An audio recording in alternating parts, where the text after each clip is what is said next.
আলহামদুলিল্লাহ সম্মানিত মুসলিম ইকরাম, মহান মালিক আল্লাহ তাআলার দরবারে লাখ কোটি শুকরিয়া আদায় করছি যে আল্লাহ সুবহানাহু ওয়া তাআলা দীর্ঘ এক সপ্তাহ পর হাজারো মানুষ থেকে যাচাই করে বাছাই করে পছন্দ করে ভালোবেসে সুস্থতার সাথে আমাদের যাদেরকে আগে আগে জুমার নামাজ পড়ার জন্য মসজিদে আসার মতো বসার মতো তৌফিক দান করেছেন, সে আল্লাহ তাআলার দরবারে দিল খুলে প্রাণ খুলে খুশি মনে উচ্চ কণ্ঠে শুকরিয়া আদায় করছি আলহামদুলিল্লাহ। আল্লাহ তাআলার দরবারে আমি শুকরিয়া যে আল্লাহ সুবহানাহু ওয়া তাআলা ওয়াদা করেছেন, কুলিল্লাহুম্মা মালিকাল মুলকি তু'তিল মুলকা মান তাশা ওয়া তানজি'ুল মুলকা মিম্মান তাশা ওয়া তু'ইজ্জু মান তাশা ওয়া তুযিল্লু মান তাশা বিয়াদিকাল খায়র ইন্নাকা আলা কুল্লি শাইইন কাদির। যে আল্লাহ তাআলা বলেন, আমি আল্লাহ, আমি মালিক, আমি সে রব, যে আল্লাহ আমি তোমাদেরকে রাজত্ব দান করেছি। আবার আমি সে আল্লাহ যে আল্লাহ তোমাদেরকে রাজত্ব থেকে তোমাদেরকে ভিখারি দান করতে পারে। আল্লাহ তাআলা মুহূর্তের মধ্যে যে কি করতে পারেন, এটা আমরা গত 2 সপ্তাহ যাবত 1 সপ্তাহ যাবত দেখতে পেরেছি। গত 15 থেকে 16-17 বছর যাবত মানুষ অনেক আল্লাহ তাআলার কাছে চেয়েছেন, আল্লাহ তাআলা মানুষের চাওয়া অনুযায়ী আল্লাহ তাআলা কবুল করেছেন। এই জন্য আল্লাহ তাআলা বলেন, আমি সেই মালিক, আমি সেই রব, যেই রব তোমাদেরকে তোমাদের চাওয়া অনুযায়ী আমি তোমাদের ইচ্ছাগুলো পূরণ করে থাকি এবং রাজত্ব দান করে থাকি। সুবহানাল্লাহ। সম্মানিত মুসলিম ইকরাম, আল্লাহ তাআলার কাছে শুকরিয়া আদায় করছি যে আল্লাহ সুবহানাহু ওয়া তাআলা আমাদেরকে এখন পর্যন্ত সুস্থ রেখেছেন। গত 1 সপ্তাহ আগে যারা অসুস্থ ছিলেন, এই সপ্তাহ অনেকেই সুস্থ আছেন, সুস্থভাবে কথা বলতে পারছেন, সুস্থভাবে চলতে পারছেন। এটা আল্লাহ তাআলা অনেক বড় একটা নিয়ামত। গত 1 সপ্তাহের মধ্যে অনেকে আমাদের মধ্যে থেকে চলে গেছেন, আমরা অনেকে জীবিত আছি। সব কিছু মিলিয়ে আল্লাহ তাআলার কাছে আমরা শুকরিয়া আদায় করছি আলহামদুলিল্লাহ। সম্মানিত মুসলিম ইকরাম, আমরা আলোচনা করছিলাম, বিষয়ভিত্তিক আলোচনা চলছিল নামাজের গুরুত্ব, ফজিলত এবং নামাজের মাসাইল সম্পর্কে গত কয়েক জুমা ধরে আমরা আলোচনা শুনছিলাম। আজকে সে ধারাবাহিকতায় আজকে আমরা আলোচনা করব জামাতের সাথে নামাজ পড়ার গুরুত্ব, ফজিলত সম্পর্কে। সম্মানিত মুসলিম ইকরাম, লক্ষ্য করবেন, নামাজ পড়া যেমন ফরজ, ঠিক তদ্রুপ সময় মতো নামাজ পড়াও ফরজ। অনেক সাহাবী এবং তাবেঈদের মতে জামাতের সাথে নামাজ পড়াটাও ফরজ। কিন্তু আমাদের ইমাম আবু হানিফা রাহমাতুল্লাহি আলাইহির মাযহাব, তার মতে জামাতের সাথে নামাজ পড়া সুন্নতে মুআক্কাদা, যেটা ওয়াজিবের কাছাকাছি। এই জামাতের সাথে নামাজ পড়া এত গুরুত্ব কেন?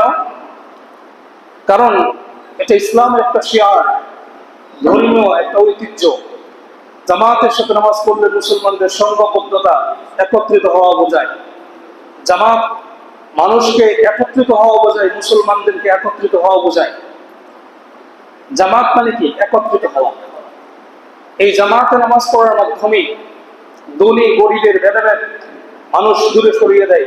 মানুষ এখান থেকে শিক্ষা লাভ করে যে জামাতে নামাজ পড়ার মাধ্যমে এই কাতারের মধ্যে যখন ধনী গরিব একত্রে দাঁড়ায়, ঠিক তদ্রুপ দুনিয়াতে সমাজ প্রতিষ্ঠা করার ক্ষেত্রেও, দুনিয়াতে চলার ক্ষেত্রেও এখানে কোনো ভেদাভেদ থাকবে না, কোনো তারতম্য থাকবে না। কোনো রিক্সাওয়ালাকে কোনো ভাবে কোনো একটা বড়লোক মানুষ সেবা করতে পারবে না, কোনো সাধারণ কোনো জনগণের সাথে কোনো মানুষ, কোনো উচ্চ পদস্থ মানুষ খারাপ আচরণ করতে পারবে না। কারণ মানুষের মাঝে বৈষম্য দূর করার জন্যই আমার রাসূল এই পৃথিবীতে আগমন করেছিলেন। কথা বলা ঠিক কিনা? মানুষের মধ্য থেকে সকল প্রকার হিংসা, বিদ্বেষ, অহংকার, অহমিকা, সকল প্রকার জুলুম, অত্যাচারকে, কালো জুলুম, অন্ধকারকে দূর করার জন্য আলোকিত হয়ে এই দুনিয়ার বুকে জন্ম নিয়েছিলেন আমার রাসূল, আপনার রাসূল জনাব মুহাম্মদুর রাসূলুল্লাহ সাল্লাল্লাহু আলাইহি ওয়াসাল্লাম। সেই রাসূল আমাদেরকে শিক্ষা দিয়েছেন, জামাতের সাথে তোমরা যেভাবে নামাজ পড়ো, একত্রিত হয়ে এক হয়ে, জামাত শেষ করার পরেও ঠিক সমাজে এভাবেই তোমাদেরকে চলতে হবে। তাহলে জামাত আমাদেরকে শিক্ষা দেয় সংঘবদ্ধ হয়ে, এক হয়ে, হিংসা বিদ্বেষ ভুলে গিয়ে একসাথে চলার আমাদেরকে শিক্ষা দেয়। এর জন্য জামাতের এত গুরুত্ব। আল্লাহ তাআলা কুরআন কারীমের মধ্যে বলছেন, ওয়া আকিমুস সালাতা ওয়া আতুজ যাকাতা واركعوا مع الراكعين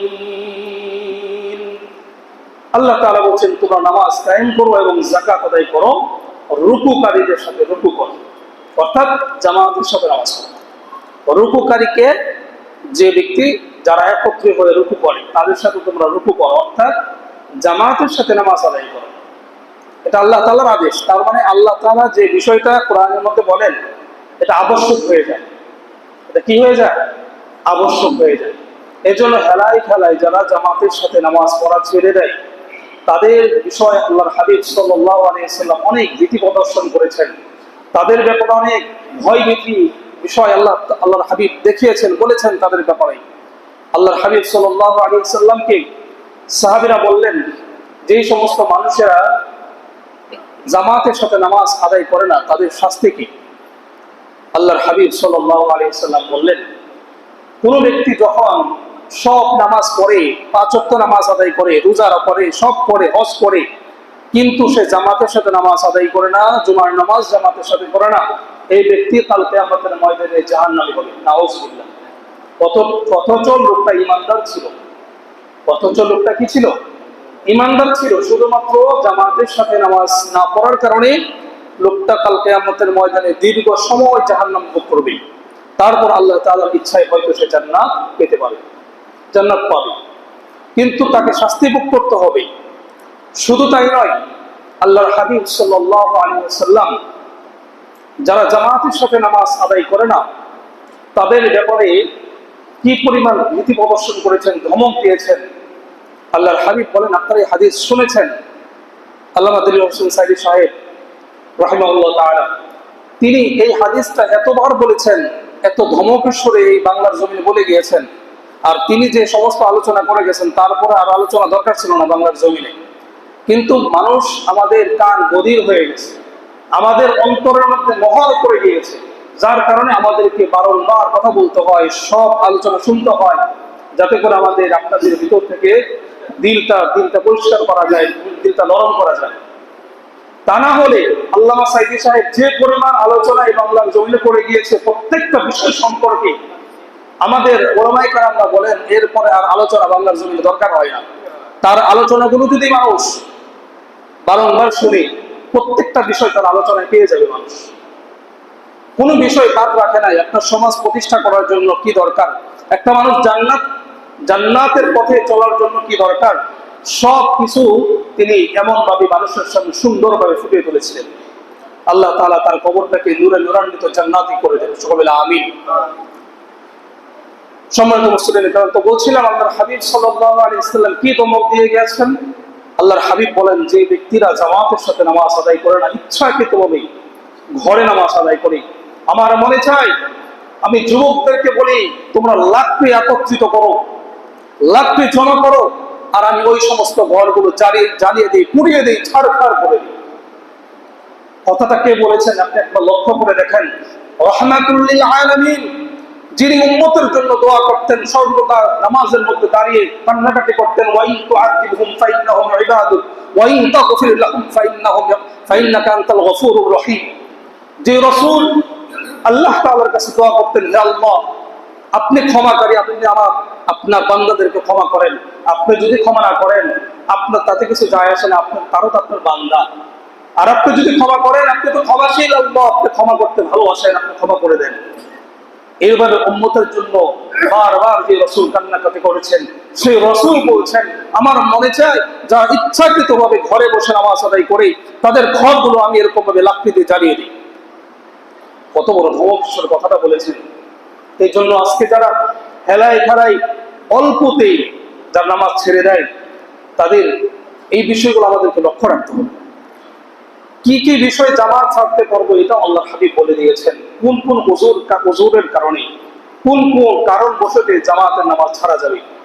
ওযুরের ক্ষেত্রে আল্লাহর হাবিব বলেন, যদি কোনো ব্যক্তি এমন অসুস্থ হয় যে অসুস্থতা তাকে মসজিদ পর্যন্ত আসতে বাধা দেয়, যে অসুস্থতার কারণে সে মসজিদ পর্যন্ত আসতে পারে না, এতই দুর্বল, এমন ব্যক্তি ঘরে বসে নামাজ পড়ার অনুমতি আছে। আবার এমন ব্যক্তির অনুমতি আছে যার ভয় ভীতির আশঙ্কা আছে, যে মসজিদ পর্যন্ত আসলে শত্রুর ভয় আছে, মসজিদ পর্যন্ত আসতে সাপ বিচ্ছুর ভয় আছে, মসজিদ পর্যন্ত আসতে হলে তার অনেক খরা পাড়ি দিয়ে তারপর মসজিদে আসতে হয়, এমন পরিবেশে কেউ যদি থাকে সেই ক্ষেত্রে সে ঘরে বসে নামাজ আদায় করতে পারে। এটা ক্ষণস্থায়ী নাকি স্থায়ী? ক্ষণস্থায়ী সময়ের জন্য। স্থায়ী হচ্ছে জামাতের সাথে নামাজ আদায় করতে হবে। ক্ষণস্থায়ী হচ্ছে সাময়িক সময়। এই সাময়িক সময় আপনার বিপদ যতক্ষণ ততক্ষণ আপনি ঘরে নামাজ পড়তে পারবেন। আপনি সুস্থ হয়ে গেছেন, সাথে সাথে আপনাকে মসজিদে এসে জামাতের সাথে নামাজ আদায় করতে হবে। আল্লাহর হাবিব সাল্লাল্লাহু আলাইহি ওয়াসাল্লাম বলেন, এই জামাতের সাথে নামাজ পড়ার ফজিলত কি তোমরা কি জানো নাকি?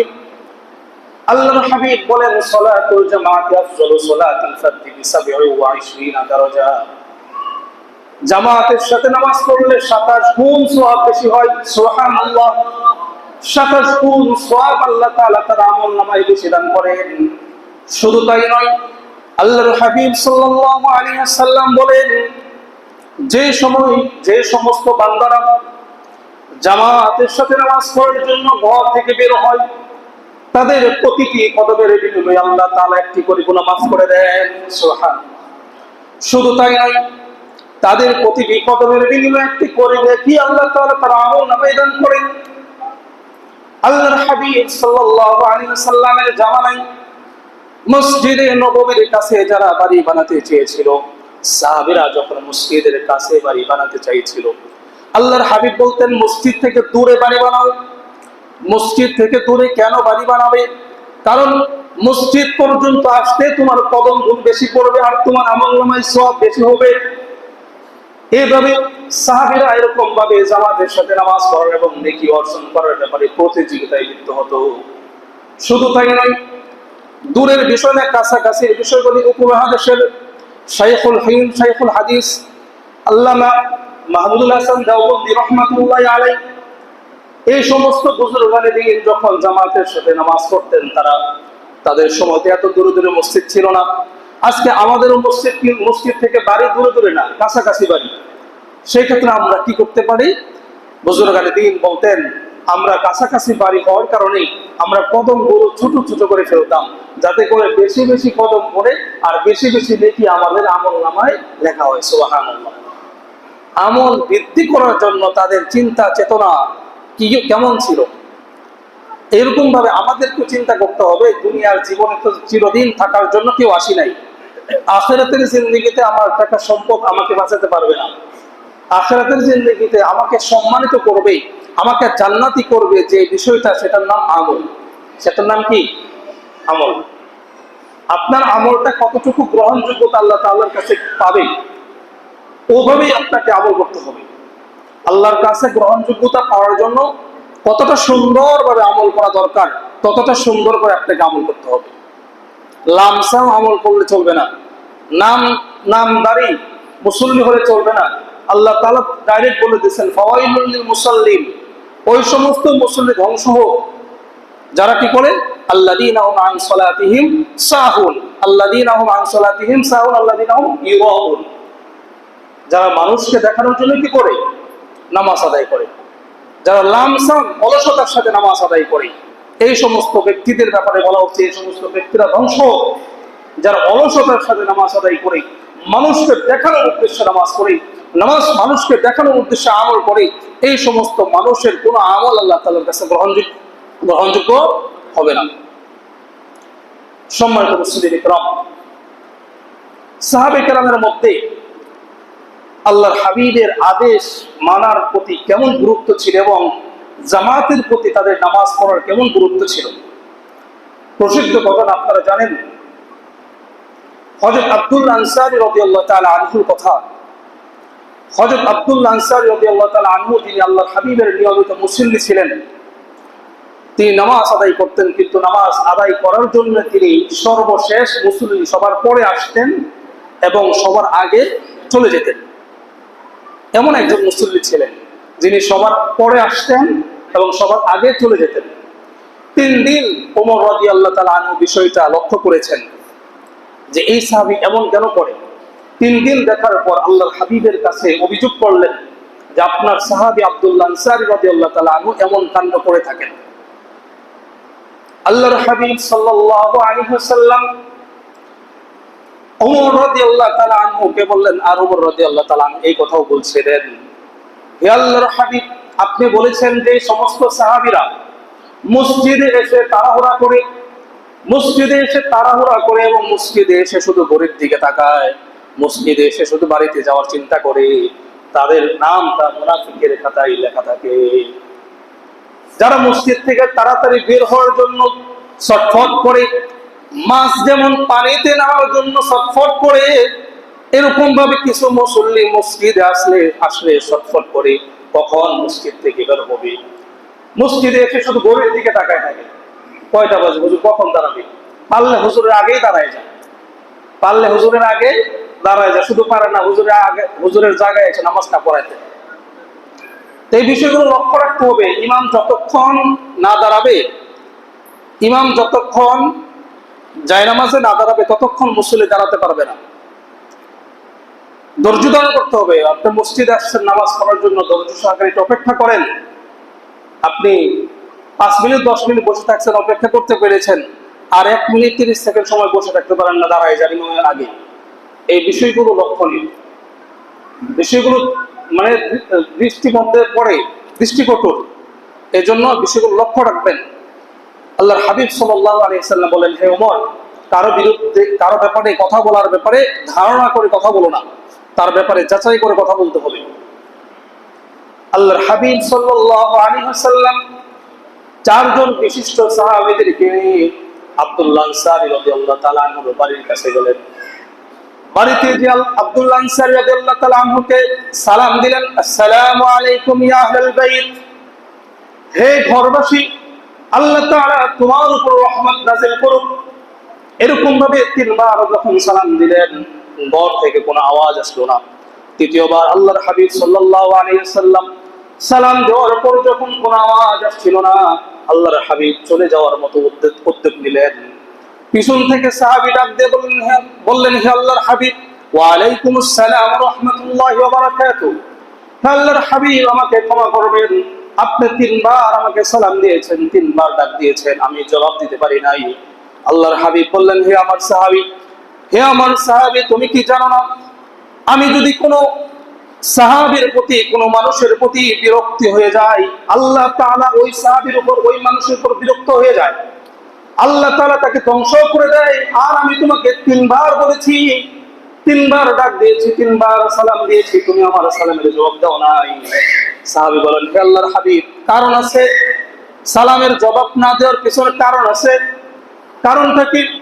সাহাবী বললেন, হে আল্লাহর হাবিব, আমি যেই পোশাক পরে নামাজ পড়ি, পোশাকটা একটা পোশাক, ওই একটা পোশাক নামাজ পড়ার জন্য, আমাদের নামাজ পড়ার মতো একটা পোশাকই আছে, যেই পোশাক পরে আমি এবং আমার স্ত্রী নামাজ পড়ি। আজকে আমাদের ঘরে পোশাকের অভাব নাই, কিন্তু নামাজ পড়ার মুসল্লি নাই। কথা বলুন ঠিক কিনা?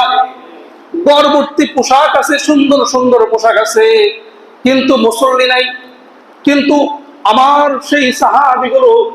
আমাদের সেই সাহাবীগুলো যাদের পোশাক ছিল এক পোশাক পরে তিনি নামাজ পড়তেন। আবার স্ত্রীকে জাহান্নামের আগুন থেকে বাঁচানোর জন্য আল্লাহ তাআলা বলেছেন, ইয়া আইয়ুহাল্লাযীনা আমানু কু আনফুসাকুম ওয়া আহলিকুম নার, হে ঈমানদারেরা, তোমরা নিজেরা জাহান্নামের আগুন থেকে বাঁচো এবং তোমার পরিবারকে জাহান্নামের আগুন থেকে বাঁচাও।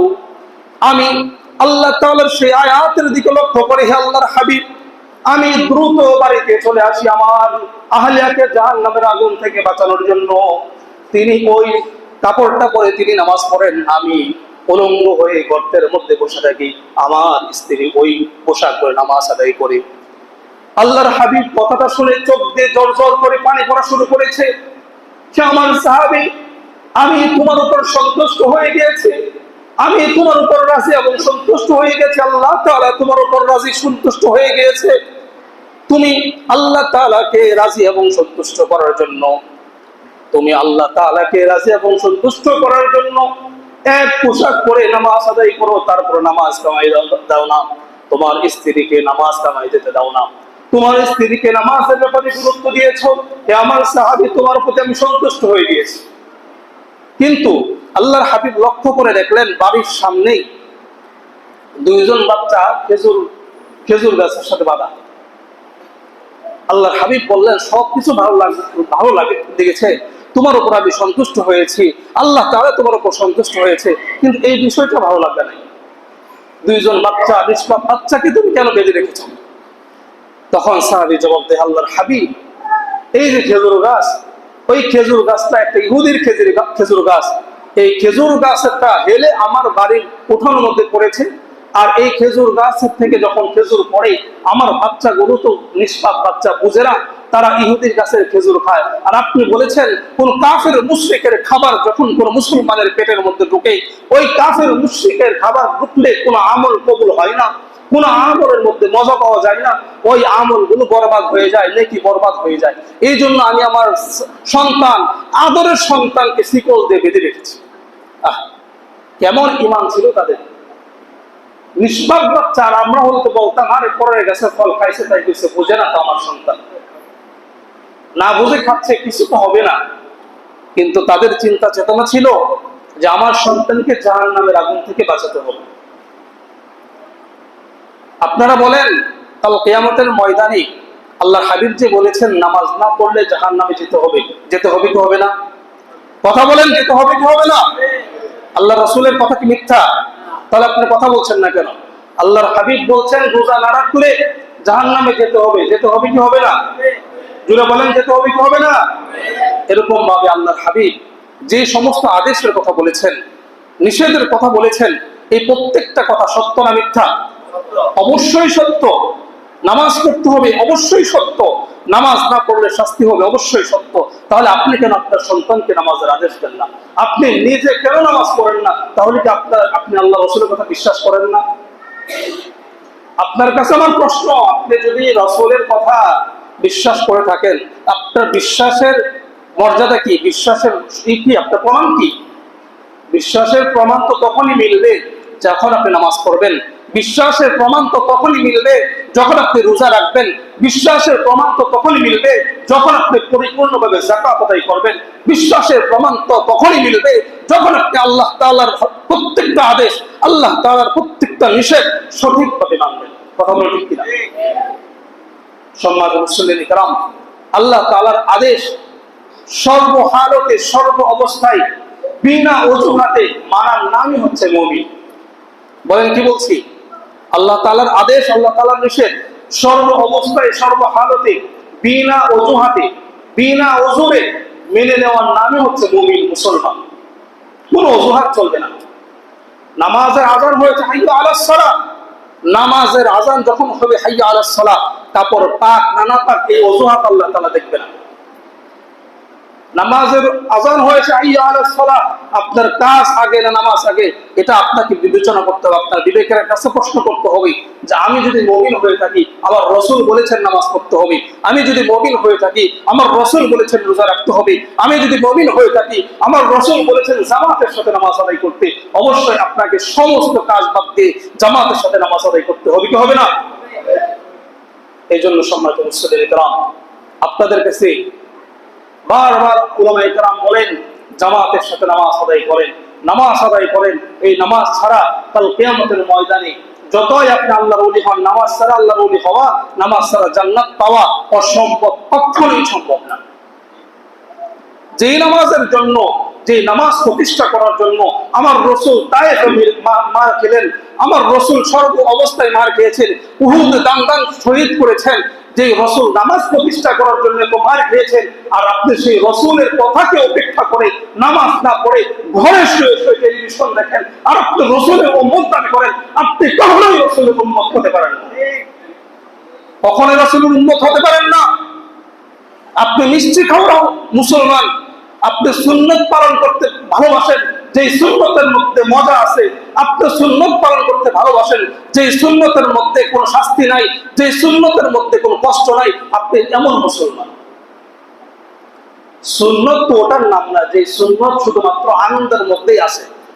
অথচ আল্লাহর হাবিব সাল্লাল্লাহু আলাইহি সাল্লাম এই নামাজ প্রতিষ্ঠা করতে গিয়ে ইসলাম প্রতিষ্ঠা করতে গিয়ে আমার রাসূল এত পবিত্র অঙ্গ, এত পবিত্র শরীর, এই পবিত্র শরীর থেকে জালেমরা কাফেররা রক্ত প্রবাহিত করতে বিন্দু মাত্র চিন্তা করে নাই।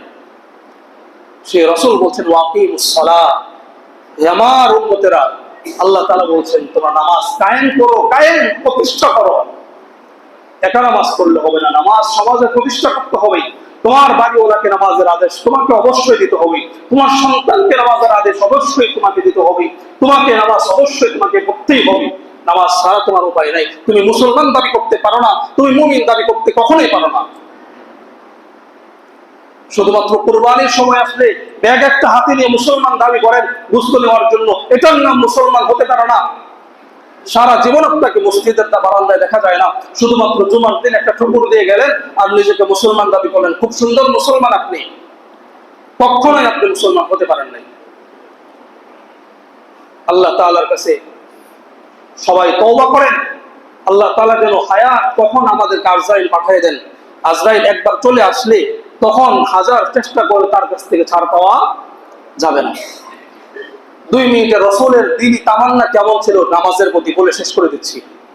আমার রাসূলের আগে পরে কোনো গুনাহ ছিল? কথা বলেন, রাসূলের আগে পরে গুনাহ ছিল? আমার রাসূলের আগে পরে কোনো গুনাহ ছিল না।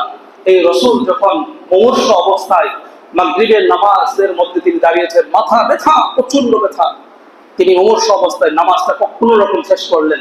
মাগরিবের নামাজ শেষ করে তিনি বাসায় গিয়ে, বাসা তো মসজিদের সাথেই হুজরাখানা, কামরাতে গিয়ে শুয়ে পড়লেন। এশারের নামাজের সময় হয়ে গেছে, সাহাবীরা অপেক্ষায় আছে যে রাসূল কখন জ্ঞান ফিরবে। রাসূলের জ্ঞান ফিরেছে। রাসূল বললেন এশারের নামাজ কি হয়ে গেছে কিনা? সাহাবীরা বললেন না, আমরা আপনার অপেক্ষায় আছি। রাসূল কি করলেন? গোসল করলেন, পবিত্র হলেন, ওযু করলেন, ওযু করে জামাতে নামাজ পড়ানোর জন্য যাবেন, এমন অবস্থা আবার পড়ে গেলেন। এভাবে যখন 3 বার পড়ে গেলেন, জামাতে নামাজ পড়ার জন্য তিনি যাবেন, 3 বার পড়ে গেলেন, পারলেন না। তারপর বাধ্য হয়ে বললেন মুরু আবু বকরিন ফালিসাল্লি বিন নাস, মানুষকে বলো আবু বকরের নেতৃত্বে যেন আমরা জামাতের সাথে নামাজটা আদায় করে নেব।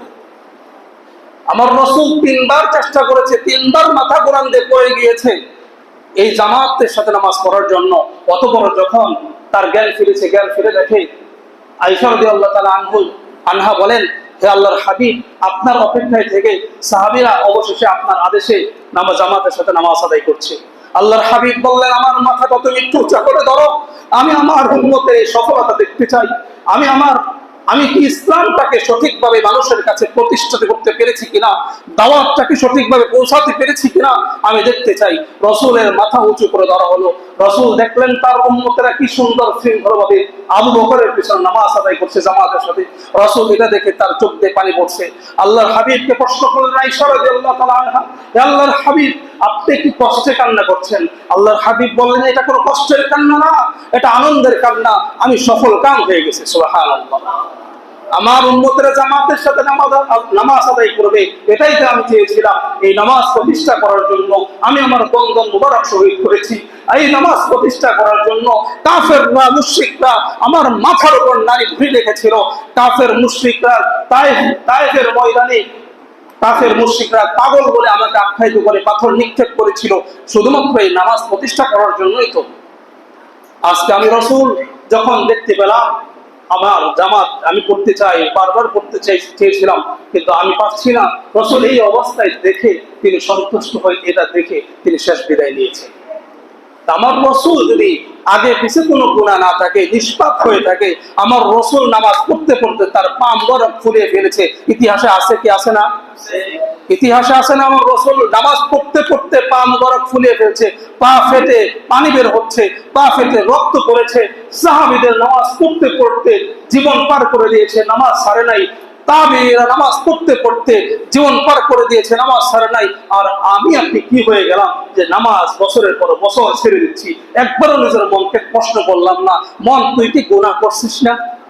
নামাজ না পড়ে কি নিজের সাথে অন্যায় করছিস না? নামাজ না পড়ে কি নিজের উপর জুলুম করছিস না? প্রিয় যুবক ভাইয়েরা, আপনাদেরকে বলি, সময় এখন আপনাদের অনেক বাকি, আর এখন আপনাদেরই সময়। দেশ এতদিন দাঁড়িয়ে রাখলে মৌলবাদ বলেছে, দেশ এতদিন নামাজ পড়লে জামাত শিবির বলেছে, কিন্তু সেই দেশ আর নেই যে দেশের মানুষ নামাজ পড়লে জামাত শিবির ত্যাগ দেবে। কথা বলো ঠিক কিনা? ওই দেশ আর এখন নাই যে দাড়ি রাখলে মানুষ জামাত শিবির ত্যাগ দিয়ে আপনাকে ধরে নিয়ে বাইরাবে। ওই দেশ আর এখন নাই। এর জন্য নির্ভয়ে নির্দ্বিধায় দাড়ি রাখবেন, নির্ভয়ে নির্দ্বিধায় নামাজ আদায় করবেন, বাধা দেওয়ার কেউ নেই। এই জন্য আল্লাহ তাআলার কাছে শুকরিয়া আদায় করেন, এমন একটা দেশ পেয়েছেন যে দেশে স্বাধীনভাবে এখন ইসলামের কথা বলবেন, স্বাধীনভাবে ইসলাম মানবেন, স্বাধীনভাবে নামাজ আদায় করবেন, দাড়ি রাখবেন, বাধা দেওয়ার কেউ থাকবেন ইনশাআল্লাহ তাআলা। এই জন্য যুবকদেরকে অনুরোধ করে বলছি, নামাজ পড়বেন তো ইনশাআল্লাহ? সবাই হাত তুলে না, দুই হাত তুলে আল্লাহ তাআলাকে দেখান যে আল্লাহ, আমরা সবাই 5 ওয়াক্ত নামাজ জামাতের সাথে আদায় করবো ইনশাআল্লাহ। আল্লাহ তাআলা সবার হাতগুলিকে কবুল করে আল্লাহ তাআলা আপনাদের সবার হাতগুলিকে কবুল করুন। 5 ওয়াক্ত নামাজ জামাতের সাথে আদায় করার তৌফিক দান করুন। মা বোন যারা আছেন, যারা আজকের আলোচনা শুনলেন, আপনারাও জামাতের সাথে তো নামাজ আপনারা পড়তে পারবেন না।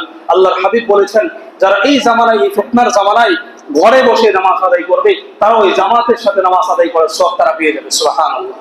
এই জন্য আপনারা ঘরের মধ্যেই একাকী আপনারা নামাজের সময় হয়ে গেলে নামাজ পড়ে নেবেন, ওয়াক্ত মতো নামাজ পড়বেন, অর্থাৎ সময় মতো নামাজ পড়বেন। সময় চলে যায় অবহেলা করে নামাজ পড়বেন না। নামাজের সময় হয়ে গেছে, আজান হয়েছে, সাথে সাথে ওযু করে নামাজ পড়ে তারপর কাজ করবেন। আল্লাহ তাআলা আপনার কাজের মধ্যে বরকত দান করবে, স্বামীর আয় উপার্জনের মধ্যে বরকত দান করবে। আল্লাহ তাআলা আপনার সংসারটাকে শান্তিময় সংসার করবে ইনশাআল্লাহ তাআলা। ওয়া আখিরু দাওয়ানা আলহামদুলিল্লাহি রাব্বিল আলামিন। যারা সুন্নাত নামাজ পড়েন না, রাকাত